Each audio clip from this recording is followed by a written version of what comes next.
A lição de hoje tem como tema como lidar com as perdas. Vamos ler João 11:25. João 11:25. Pode.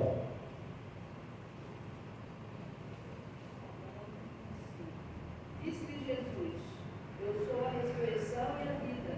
Quem crê em mim, ainda que esteja morto, viverá. Apocalipse 21:4.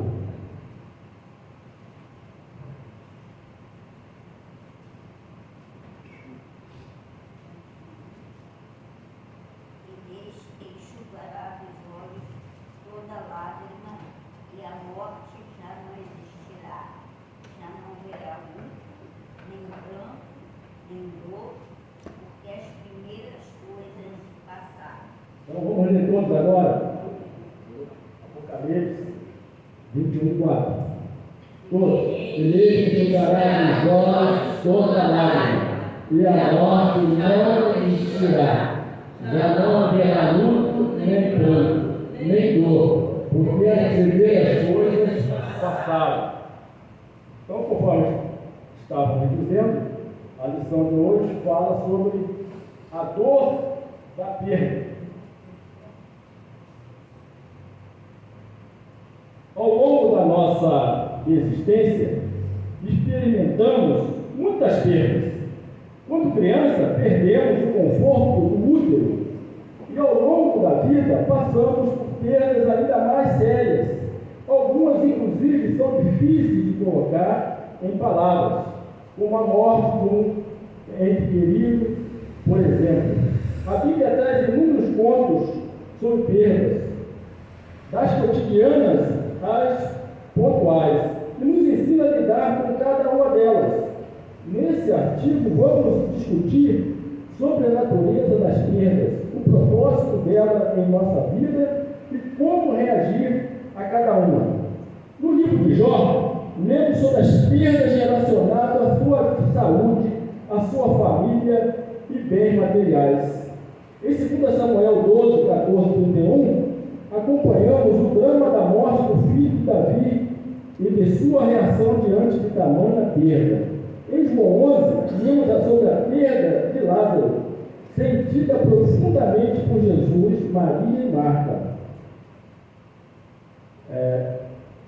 Então, Jesus, como homem, chorou. Por que Jesus chorou? Porque ele amava Lázaro, né? Então, às vezes, nós estamos lidando com uma perda de um ente querido e a pessoa chora, né? É aquele momento de despedida, e aqueles que não são evangélicos se desesperam com a perda, né? Desmaiam, né? Fazem escândalo lá no cemitério, porque não tem um consolador.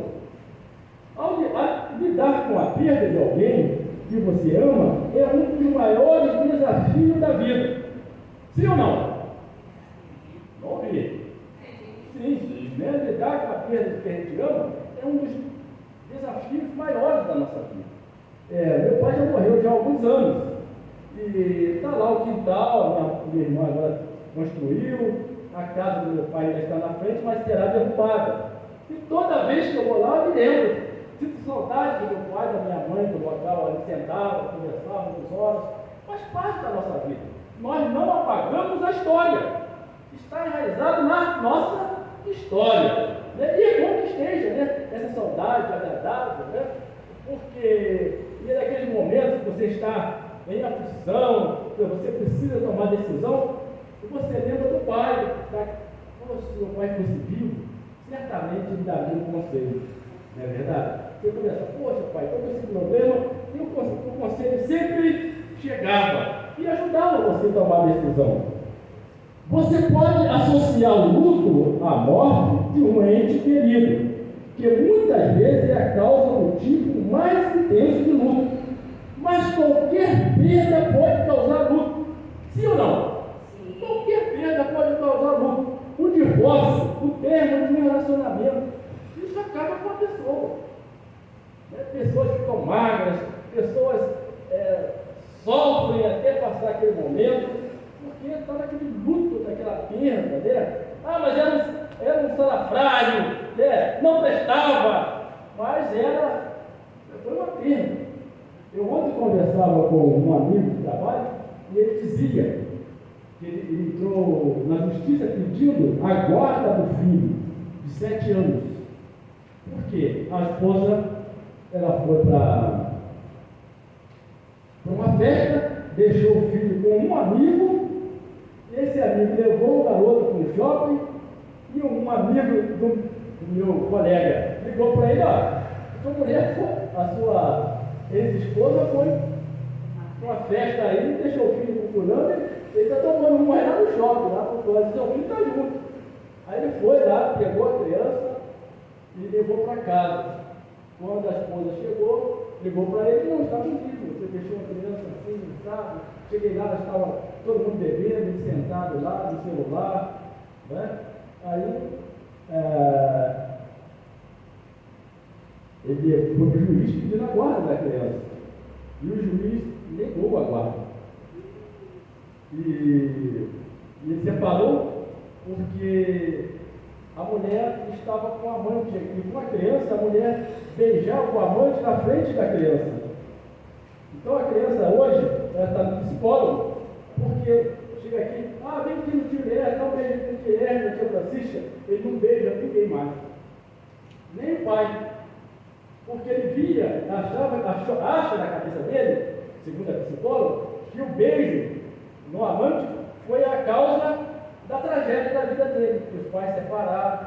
Então ele está fazendo tratamento. Mas que perda profunda que faz no divórcio. Está vendo as consequências? Então a vida são coisas terríveis, né? A perda da saúde. Ah, mas eu era muito bom, eu corria, eu brincava, eu pulava. Mas a saúde veio e o quê? Você tem que ficar limitado. Você dorme, a nossa irmã Luciana dando aula para a gente aqui, chegou em casa e não passou mal. Né? Certamente está o quê? Limitada. Né? E nós temos que pedir ajuda ao Senhor para nos dar força para continuarmos caminhando. Perder um emprego é um luto ou não? Sim. O que será de mim agora? Perdi, o que eu vou fazer? O que eu vou dizer para minha esposa quando chegar em casa? É uma perda, é pesada, né? É a perda da estabilidade financeira. É um problema, não é verdade? É um problema. Um aborto espontâneo, estava grávida, perdeu a criança. Olha que tragédia da família, todos sofrem. A aposentadoria é uma perda ou não? Tem dúvida, hein? Cara em dúvida, né? Mas é uma perda. Para quem é da empresa privada, no meu caso, um salário vem para baixinho, né? Então você perde muita coisa. Aí você questiona: mas eu estou bem, eu poderia continuar trabalhando, mas o seu tempo chegou. O seu tempo chegou. E na nossa igreja presbiteriana, o pastor se jubilava ao chegar aos 70 anos. Agora no Supremo Conselho saiu uma lei nova que o pastor pode ficar até quando ele quiser, até o Senhor chamar, ele pode continuar na igreja. Aí os mais novos, pastores mais novos, estão revoltados. Por quê? Porque ele já não está falando coisa com coisa, crê com crê, e está lá pregando na igreja, enquanto poderia dar espaço para quem está vivo. Olha o questionamento, irmão. Cadê que ficou na igreja? Se acha que o reverendo LF está bem, ele continua na igreja. Não é verdade? Olha que tragédia. E a vida, ela é coisa, decisões que mexem com todo mundo. Né? Os mais novos insatisfeitos, os mais velhos felizes da vida. Né? Graças a Deus estou aqui, né? Trabalhando. Vou dar um exemplo aqui do nosso ex-pastor, o Rudival. Né? Chegou lá em Brasília, o Rudival já aposentado, o Rudival já jubilado, e lá igrejas pedindo pelo amor de Deus para ele pastorear, porque os pastores mais novos lá estão destruindo as igrejas. Então a família não quer deixar, o pastor fica ali, né, família, igreja, né? Mas é assim, é uma perda. A morte de um animal de estimação é um luto? Sim ou não?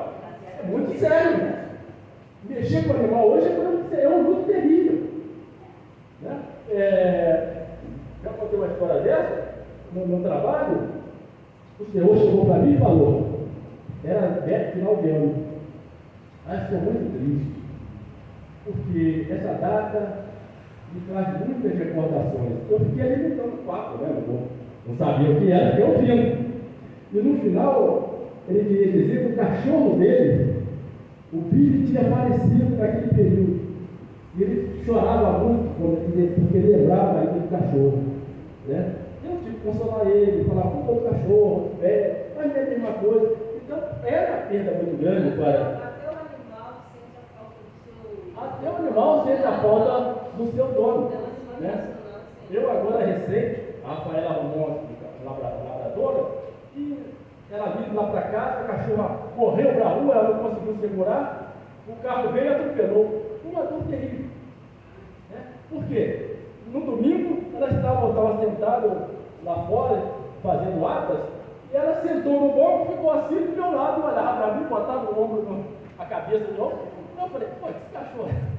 Mas deixei ela, ficou. E no dia seguinte foi atropelada. E marcou muito. Né? Por quê? Você passa a gostar do animal. O animal sabe quando você chega, né? Essa coisa. Então, são perdas. São perdas terríveis. A perda de um sonho acalentado também é um luto. A doença grave de um ente querido também mexe com todos nós. A perda de uma amizade também é um motivo de luto. A perda de segurança após um trauma, vender uma casa de família, uma casa que foi tomada pela justiça por falta de pagamento, se você foi despejado, uma coisa que é difícil de conviver. Né? Ser roubado o seu carro, você foi roubado. Né? É uma perda. E você fica com aquilo na cabeça há muito tempo. E dependendo da situação que você foi roubado, você vê aquela cena constantemente da sua vida, tá? Até passar uns 3 meses para a coisa assim normalizar. Seja qual for a sua perda, é pessoal para você. Só quem sente a dor da perda é quem está sentindo, quem está ali. Não fica triste não. O Senhor vai te consolar, mas só você não sentir a dor. Né? A pessoa fala com a educação, ou depois, puxa, eu esqueci, eu tenho que falar com o prefeito José Manuel, já se passaram até 2 meses, desculpa, eu não sabia que a sua mãe tinha morrido. Aí você volta a lembrar daquela situação, né? Não sabia, se soubesse que teria ido no enterro, certas coisas. Então, coisas que vão mexendo com você a cada dia, a cada momento. E só você sabe a dor. E muitos de nós, às vezes, ainda lidamos e comentamos sobre a dor do outro. Mas o prefeito Samuel nem chorou. Como é que foi? Coração de pedra. Né? Já ouviram essa conversa? Mas tem gente assim, gente que chora, gente que não chora, mas depois que passa, a pessoa desaba. A perda, cada um tem um modo de passar por ela. A nossa irmã, professora Marlúcia, quando o reverendo João Carlos morreu, ela chegou a receber a gente na capela. Que bom que você veio, eu fico triste. Eu comentei com a Regina, mas não é possível. Por que a irmã Marlúcia está assim? Um mês depois a irmã desabou. Quando caiu a realidade, a irmã desabou. Então só quem sente a perda é quem perdeu, quem está ali naquele calor. Então não se sinta envergonhado sobre como você se sente, ou acredita de alguma forma, só é apropriado lamentar por certas coisas. Se a pessoa, animal, relacionamento ou situação é importante para você, é normal lamentar a perda que você está experimentando. É normal e é bom que experimentemos mesmo. Mas nós temos ainda, nós evangélicos, acabamos de ler o texto ali, lá em Apocalipse, que Deus faz o que conosco? Dos nossos olhos? Ele consola. Ele, o quê? Enxuga todas as lágrimas. Né? Dá um renovo. E lá no Salmo 23, diz o quê? Ainda que eu ande, eu sei, todo tempo fala, ande pelo vale da sombra da morte, ele está dizendo assim, coisa séria dele. Ainda que eu tenha flores, ainda que eu tenha que cuidar daquele corpo, o Senhor está comigo. Ele me consola. Então, nós, evangélicos, temos esta facilidade de passar por esse momento, mas não é fácil, não é? O processo do luto. O luto é uma experiência altamente individual. Não há maneira certa ou errada de sofrer. O modo como você sofre depende de muitos fatores, incluindo sua personalidade, o estilo de enfrentamento, sua experiência de vida, sua fé e o quão significativo a perda foi para você. Dependendo da sua fé, a sua perda você vai digerir melhor. Depende da sua fé.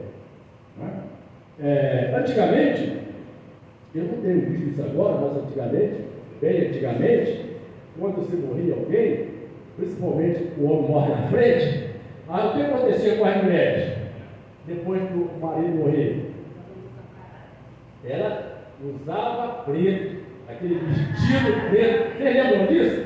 Era o tempo de vocês? Usava aquele vestido preto, tempo, né? E a gente falava, ali uma viúva, né? Porque ela estava com aquele vestido preto. Eles usavam 1 ano, 2 anos, né? E às vezes aquela que tirava o luto antes, quando eu lembrava que a minha mãe comentava com as comadres dela, mas já tirou o vestido, comadre?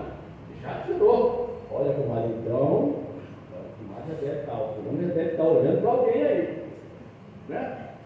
Então, era assim. Hoje não existe mais, pelo menos não tenho visto aquele grande cena, né?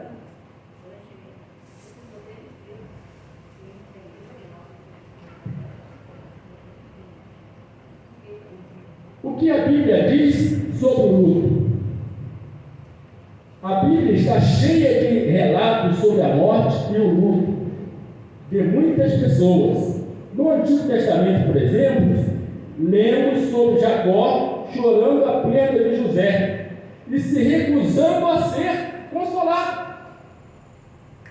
Ele sentia tanto que ele se recusava a ser consolado. Não é?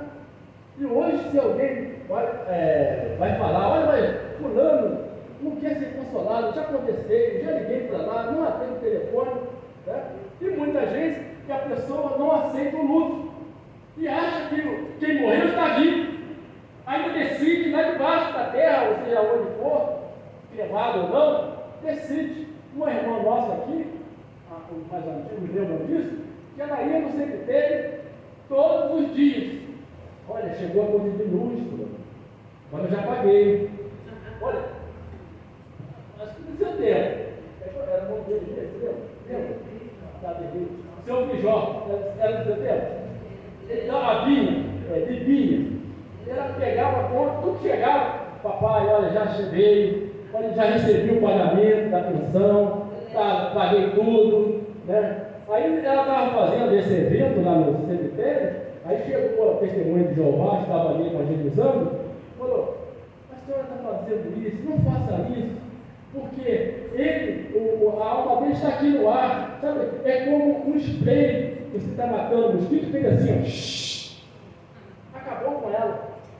Ela veio, falou com o pastor daquela situação, ela sofria, e a gente falava com ela, ia lá, visitava, conversava, orava, e ela demorou anos para deixar essa prática. É uma reação difícil, né? Davi lamentando a perda prematura do filho recém-nascido e a morte de Absalão durante uma batalha.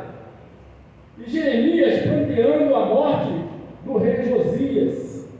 O Salmo fala sobre a presença e conforto de Deus quando andamos pelo vale da sombra da morte. Aprendemos que a palavra de Deus fortalece aqueles cuja alma de tristeza verte lágrimas. Isaías nos apresenta o Messias, o homem de dores, que sabe o que é padecer, que tomou sobre si as nossas enfermidades e carregou as nossas dores. No Novo Testamento há muitas passagens sobre a morte e o luto. Podem ser agrupada em duas categorias. Primeiro, Cristo deu outro sentido ao luto. Há muitos incrédulos que choram sem ter nenhuma esperança no futuro. Quem não tem Jesus chora sem ter nenhuma esperança no futuro. Não é verdade?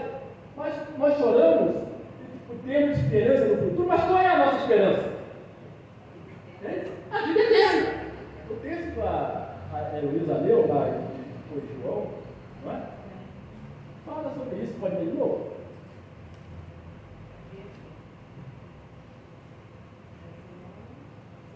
João 11:25.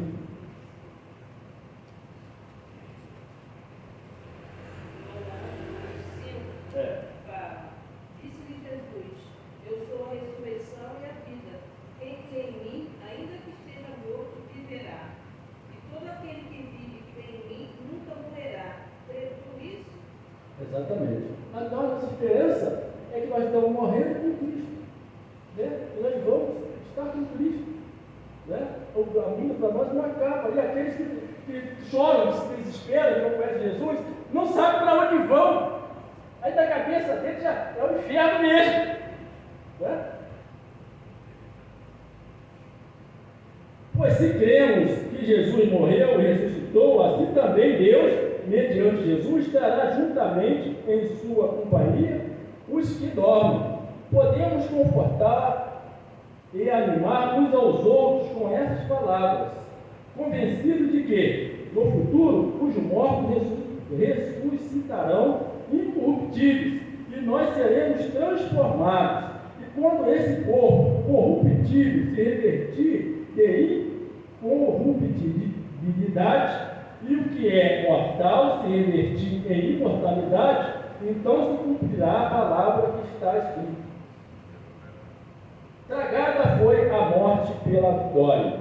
Para o cristão, a morte não é o fim da existência, ela é o começo da vida eterna.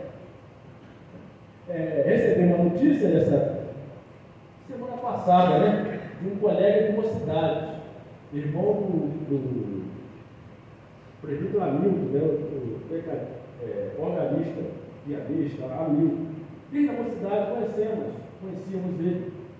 E veio a falecer aos 60 anos. E todo mundo perguntava, mas como ele era tão ativo, era tão rápido, jogava tanta bola? Quem morreu foi o irmão do amigo. Eu estou falando, irmão do amigo. Eu falei irmão. Então, ele já perdeu um irmão em março. Perdeu o presbítero Arlindo, irmão, eu peguei de Gianópolis. Então ainda estava naquele, mas agora o Senhor levou o outro irmão. Né? E era uma pessoa muito ativa, muito querida. Aí uma amiga postou no nosso grupo dos anos 70, e ela postou: olha, de pastores conhecidos no cemitério eu contei 8, fora os que eu não conhecia mais, pastores novos. Então, para mim, uma pessoa era querida. Né? Então, todos ali sofrendo com a família, né? Vai passando por aquele momento, mas que todos nós vamos passar. Né? Mas nós temos essa certeza da salvação. Isso muda, irmão, toda a história. É a nossa certeza que nós não estamos sós. Nós cristãos somos incentivados a permanecer firmes e inabaláveis, entregando-nos à obra do Senhor, pois sabemos que esse trabalho não é vão, aguardando com confiança a nossa ressurreição. Então, quando se fala nesse tema, muitos falam, olha, temos que são da escola dominical, né? Mas temos que falar dessas coisas.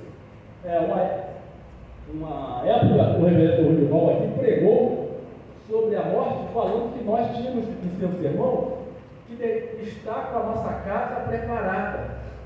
Eu falei, caramba, preparar minha casa para a morte? Preparar sua vida, deixar tudo em dia, não deixar a sua vida enrolada, porque uma hora você passa, as suas coisas têm que estar em dia.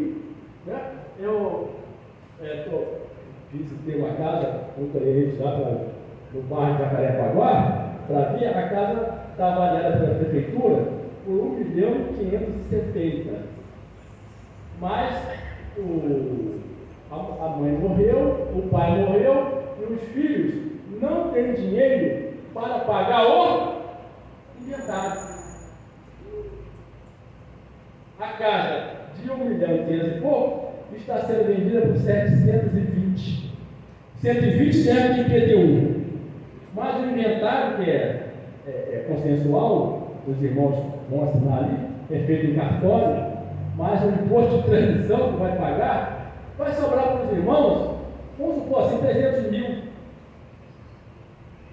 Olha, se estivesse com a vida em ordem, que a Bíblia fala, né, em ordem, a coisa seria mais fácil. Agora, na venda da casa, ele é vender pelo valor real. Aí você passa a entender quando a mensagem do reverendo Durval. Meu pai, quando ele foi organizando tudinho, ele já foi deixando tudo dele, o que ele tinha para dar de. Eu sei que ele organizou tudo. Na hora ele só chegou lá e disse: caraca, tá tudo certo. Não teve problema nenhum, ele já era uma pessoa assim. Ele queria, né? Queria ser que ninguém. Tem que deixar a coisa certa. A coisa certa, né? Eu tive um chefe. Eu tive um chefe com 80 anos. Há 80 anos. Aí ele precisou fazer uma cirurgia. Ele ficou muito preocupado.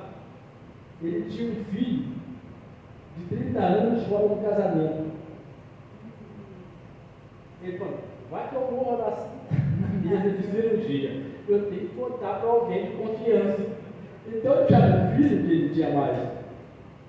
Chamou o filho e disse: olha, eu não quis magoar vocês, nem a sua mãe, mas você tem um irmão, coisa de mocidade, na época de mocidade, e eu dou com toda a cobertura à mãe dele, ele, entendeu?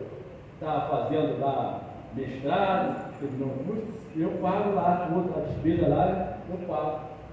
Então, eu quero que você prometa não contar para sua mãe, se eu morrer, e não desampague a fulano, nem o fulano, que é o seu irmão. Cara, agora, antes de eu continuar, eu vou perguntar a você. Você, filho, qual a sua reação? Ele se revoltar, pai, da mentira, né? Que ele escondeu. E os bens? Como é que vai repetir os bens? Aí, todo mundo sabia. aí que ele falou. Aí que ele falou. Eu quero que, se eu morrer, ele tenha os mesmos direitos que você. Mas aí a família ia acabar sabendo. Mas é que eu estou falando. O filho ia ter que falar, não é verdade, se ele morresse. Mas olha, eu estou falando do problema que causa. Se você não deixa a sua vida em dia. Então, se ele faz o inventário e fala: olha, esse envelope aqui é para abrir só depois que eu morrer. Mas ninguém vai resistir, vai aparecer um curioso e abrir o envelope. Ele guardou esse segredo, mas ele tem que fazer cirurgia, graças a Deus não morreu, ele já está vivo. Né? Mas agora todo mundo sabe que tem um irmão e estão discutindo essa herança. Então está falando: não, mas eu não concordo que ganhe o mesmo que eu ganho. Não concordo que não sei o quê. Entendeu? Hein? É uma discussão familiar séria, irmãos. Mas é um problema. Então, como o reverendo falou, e a Bíblia fala, deixe a sua casa em ordem. Porque você não sabe nem o dia nem a hora, né? Você vai ser levado. Então não adianta. É a mesma coisa que você está lá fazendo um sepultamento, você está chorando lá com seu marido, e chega outra e fala: esse aqui é filho dele, eu também moro com ele. Olha aí, isso é muito comum. Isso é muito comum, né? Lá em Pernambuco, quando eu cheguei para morar lá, aconteceu uma história dessa. Na hora da morte lá, entrou uma mulher com uma criança. Aí a menina, eu falei, filha, falou assim: eu posso deixar minha filha ver o pai? Aí a mulher falou assim: como pai? Acontece. Aí ela pegou e falou assim: não. Aí a mulher falou assim: não, ele chegava na hora certa, e sábado e domingo estava lá em casa. Aí ela virou e falou assim: não, era na hora do almoço dele.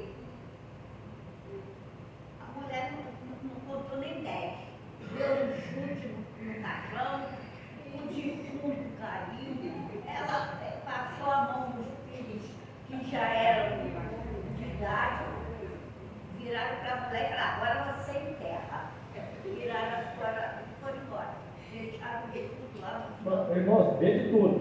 Vê de tudo. Então, de acordo com William Holden, a pessoa enlutada enfrenta 4 tarefas geralmente difíceis e demoradas: aceitar a realidade da perda, sentir e admitir conscientemente a dor da perda, o que envolve desligamento dos laços com a pessoa falecida, ajustar-se a um ambiente no qual a pessoa falecida não está mais presente e estabelecer novos relacionamentos.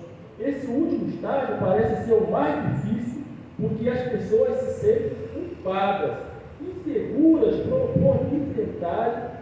estarem investindo suas energias em novos relacionamentos. Ninguém pode dizer quanto tempo demora o período de luto.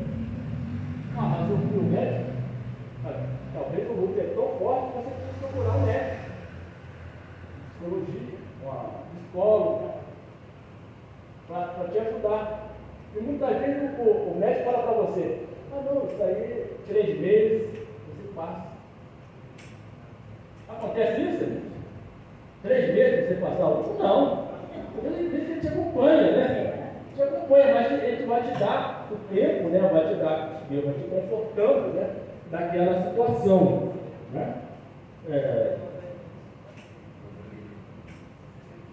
Não é no momento do golpe que você precisa ter coragem, escreveu Edmond. Pessoas enlutadas precisam de forças para empreender a longa subida de volta à santidade e à fé e à segurança. Às vezes essa subida difícil ocorre de maneira suave, embora alguns autores tenham tentado identificar diferentes estágios do luto normal. Estudos mais recentes sugerem que não existe uma sucessão uniforme e ordenada de estágios pelos quais todo luto tenha que passar. O luto normal geralmente envolve uma profunda tristeza, sofrimento, solidão, raiva, depressão, sintomas físicos e alterações nos relacionamentos interpessoais. Sim ou não? Sim. Né? Mexe com todo mundo. Né? Mexe até com pessoas mais chegadas, nossa, né? Porque é algo que você enfrenta muito com você. Né? É difícil você suportar sozinho. Então você tem esses sintomas físicos e essas alterações no relacionamento interpessoais. Acontece, nós temos que estar firmes nisso. Muitas vezes ocorre negação, fantasia, inquietação, desorganização, ineficiência, irritabilidade, desejo de falar constantemente sobre a pessoa que foi a adoção inconsciente dos maneirismos do falecido e a sensação de que a vida perdeu sentido. Né? Mas a nossa vida não perde sentido, porque nós temos Jesus Cristo. Né? E cada dia é um fato novo na nossa vida e Ele está conosco. Estarei convosco todos os dias da sua vida, independente de situação. Ele está conosco. Né? E isso é um consolo para nós. Né? Isso é um alimento, a força. É a força que temos para continuarmos lutando.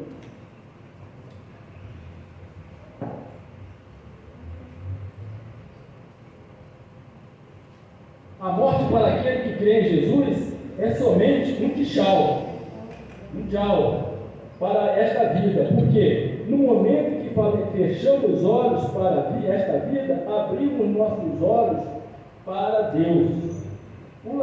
Aí fala, nós que cremos em Jesus. E aqueles que não aceitam Jesus? Às vezes você vai fazer um sepultamento de um parente, de um amigo, e você não é evangélico, e você vê que a situação dele é difícil. Aí te entristece mais ainda, porque você falou de Jesus para ele, né? E ele não aceitou Jesus nem na hora da morte. Você aceita Jesus? A pessoa fica olhando para você, não responde. Você não vai assistir, né?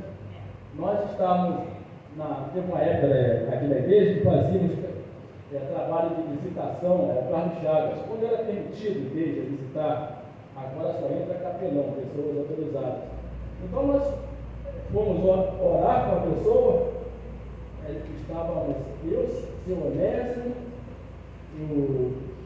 o presbítero Dionísio, mas fomos perguntar à pessoa, na cama, né? Mostre todo o grupo desse leito aqui, e nós com essa pessoa que estava aqui, você aceita Jesus como seu Salvador?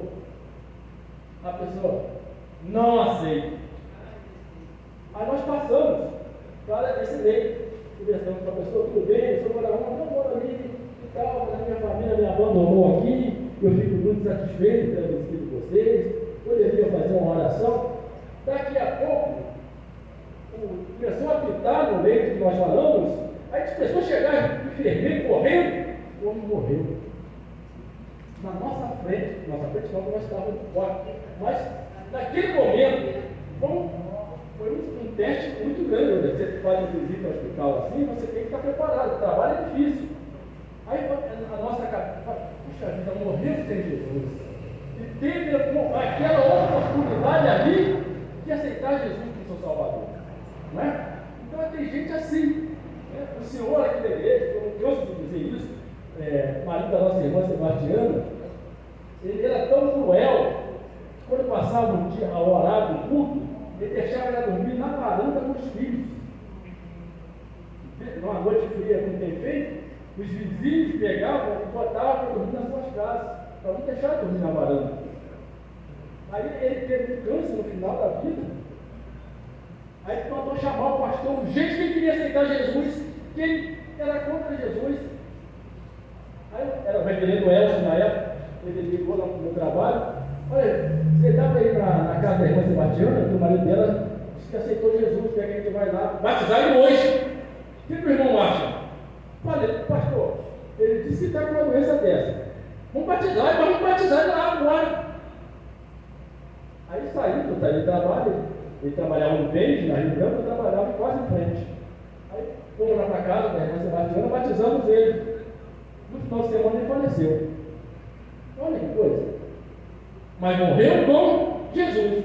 Mas uma pessoa que foi terrível com a mulher, com os filhos, 40 anos.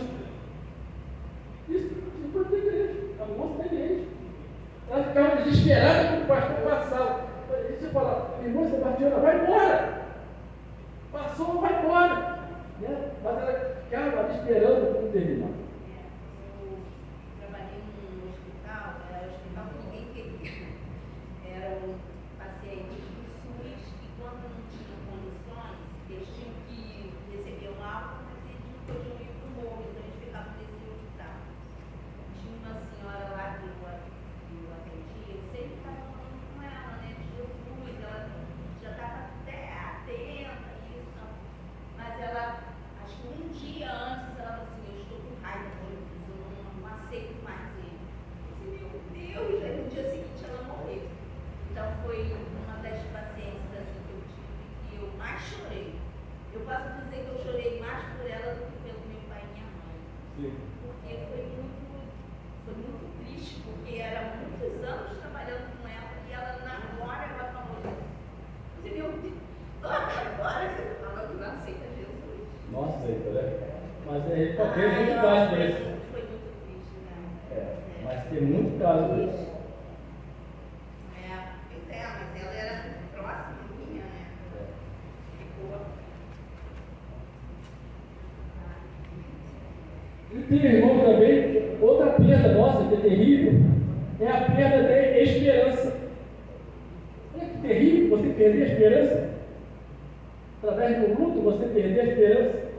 A vida para mim agora acabou. Irmãos, e tem casos que a gente possa entender isso, que às vezes acaba mesmo. A depressão entra.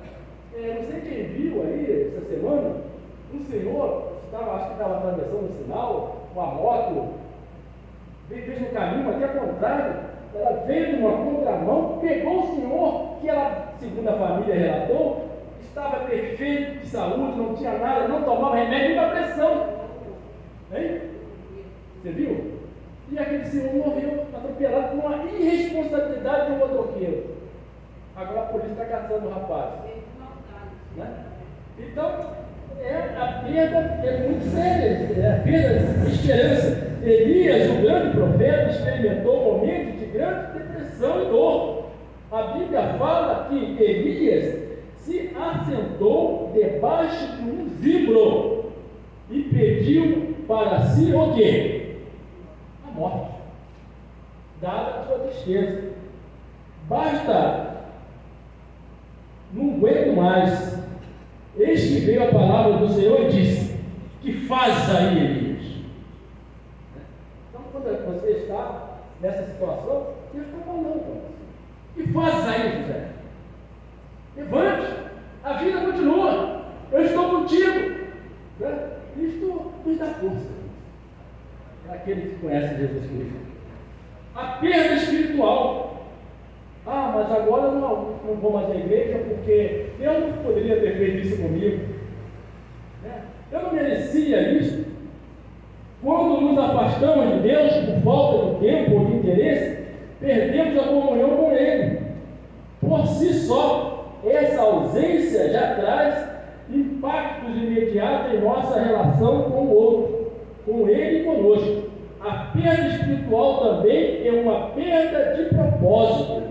Não sabemos explicar a motivação de nossas ações, atividades cotidianas.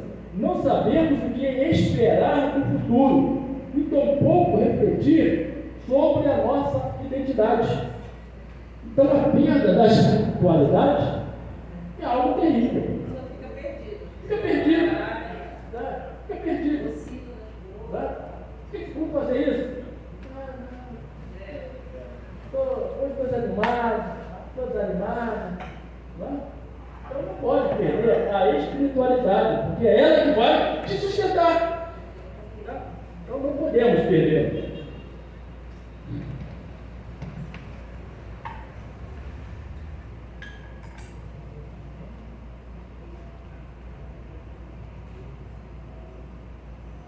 Não deveriam, porventura, ser sinceros como Abacuque. Na vida do dia a dia, preferimos descartar a dor ao invés de enfrentá-la. Quando escondemos as perdas, não conseguimos aprender com elas e tampouco crescer com maturidade espiritual. Enfrentá-las é o certo a fazer. Às vezes, um membro da família é acometido com uma doença, uma grave enfermidade.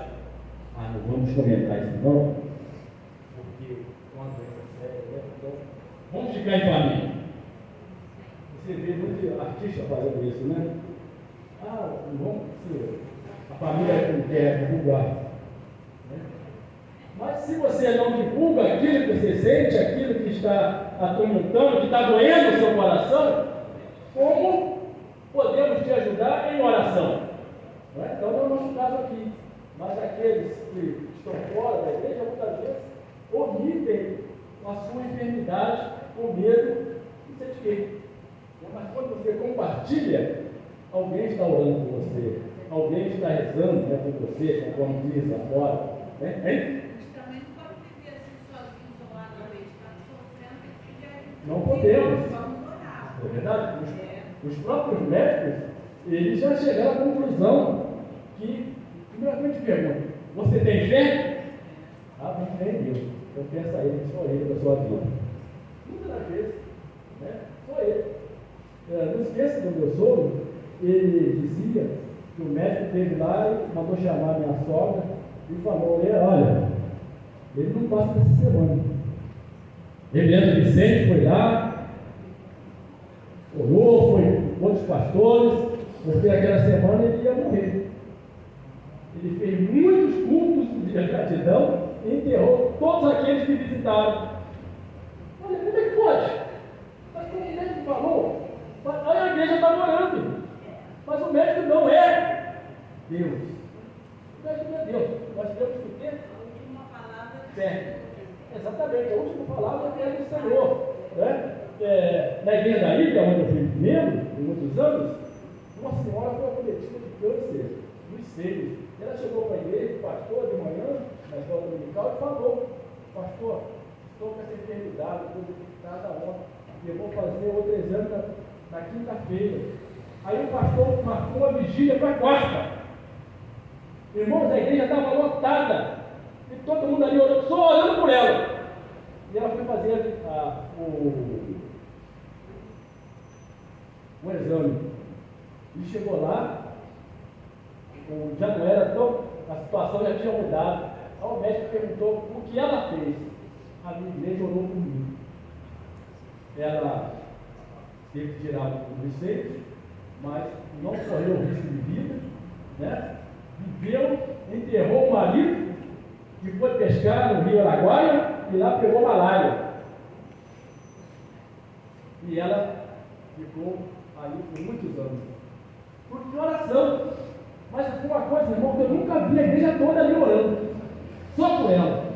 Eu falei, tinha uns 16 anos, mas tocou muito ao meu coração. Então o poder da oração é algo assim que a ciência, os médicos estão realmente falando, olha, se você crê em Deus, peça só Deus. Irmãos, eu toda semana tenho que ir para o hospital, né, fazer a quimioterapia. E aí, você vê muitas pessoas que perderam a esperança, né, e que não têm Jesus no coração.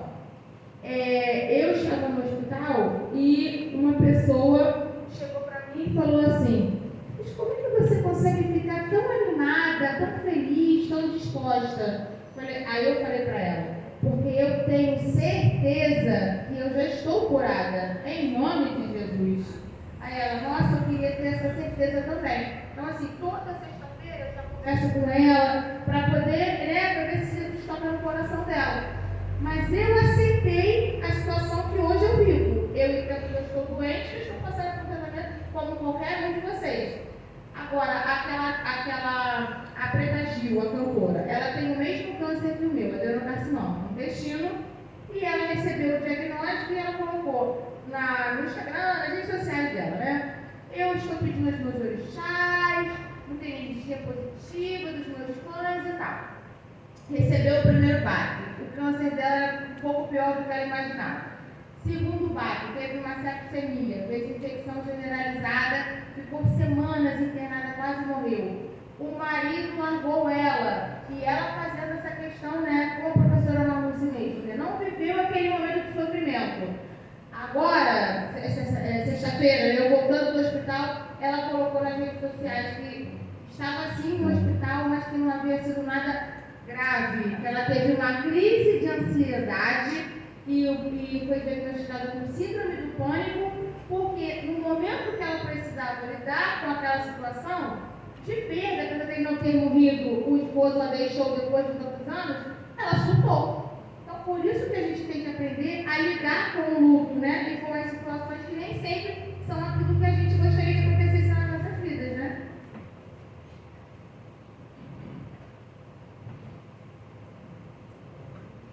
Como lidar com as perdas? Já falamos sobre o sofrimento é obrigatório, quando vivenciamos perdas, por mais curva e desconhecida que seja essa realidade, ela é real. Ao perder, é preciso sofrer.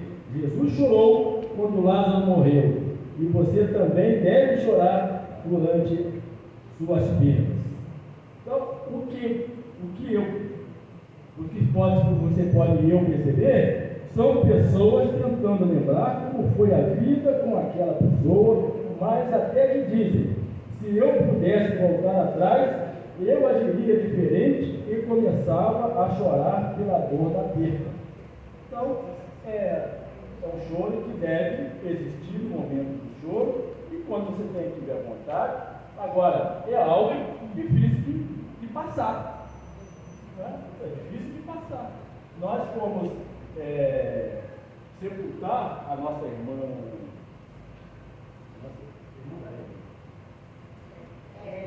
Érica, né? E no mesmo dia, no mesmo local, estava sendo sepultado aquele sargento, humorista. Eu sei como é que é o nome da Esse. Que é o sargento que ele fazia no Silva Mesa. Ele estava sendo sepultado. Então, no enterro dele, na capela ao lado, estava ali músico, violino, né? Tocando violino, pessoas chegando, chorando, e gente, irmãos, o celular fazendo o celular. Mas meu Deus, como é que a pessoa está ali, a família enlutada ali, um camarada fazendo selfie naquele momento, não é verdade? Eu acho que eu dei respeito a todas as pessoas, não é verdade? Então,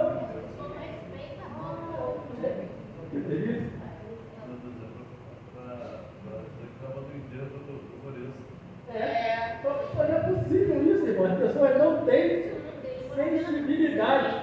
Então a dor para uns é uma coisa que não é nada. Coisa que eu vivenciei, morava ali próximo à casa do Alemão, na Dutra, e a gente tinha muito acidente de caminhão. E sempre tinha, mas o caminhão sempre dava problema ali, virava caminhão de galinha, geladeira, e era um político. Naquela época ele estava num Opala preto, aquele Opala bonito que tinha, para dar político, chapa preta, acho que é câmara, não sei o quê, sapato cromo alemão, e aquele carro capotou ali em Agostinho Porto, em frente à igreja que tem ali, católica, né? Irmãos, de repente chegou gente tirando o sapato, tirando a calça do homem, tirando o relógio, vendo o que tinha no carro, levou na pasta. A Polícia Federal chegou, só estava o corpo do motorista, do camarada, né? Mas a pessoa não tem sensibilidade, né? A dor da pessoa, daquela família, daquele camarada. Aí eu meditando comigo mesmo, puxa, será que essa pessoa ela era ignota? Será que essa pessoa desprezava outros? Será que essa pessoa fez isso? E agora, diante da morte, não é nada. Aí de repente aparece uma senhora e bota um lençol branco, tudo rápido, e vela do lado. E 6 horas da manhã, eu falei, meu Deus, uma vida errada. Mas depenar o homem. Então as pessoas estão forçando o nosso Senhor. Isso tem uns 20 anos, irmão. Eu morava ali, mais de 20 anos. Então, então a vida, a tragédia sua, para descer, dependendo da pessoa, não é nada. Não sente nada. As pessoas estão perdendo a sensibilidade. Amor ao próximo. Que coisa terrível.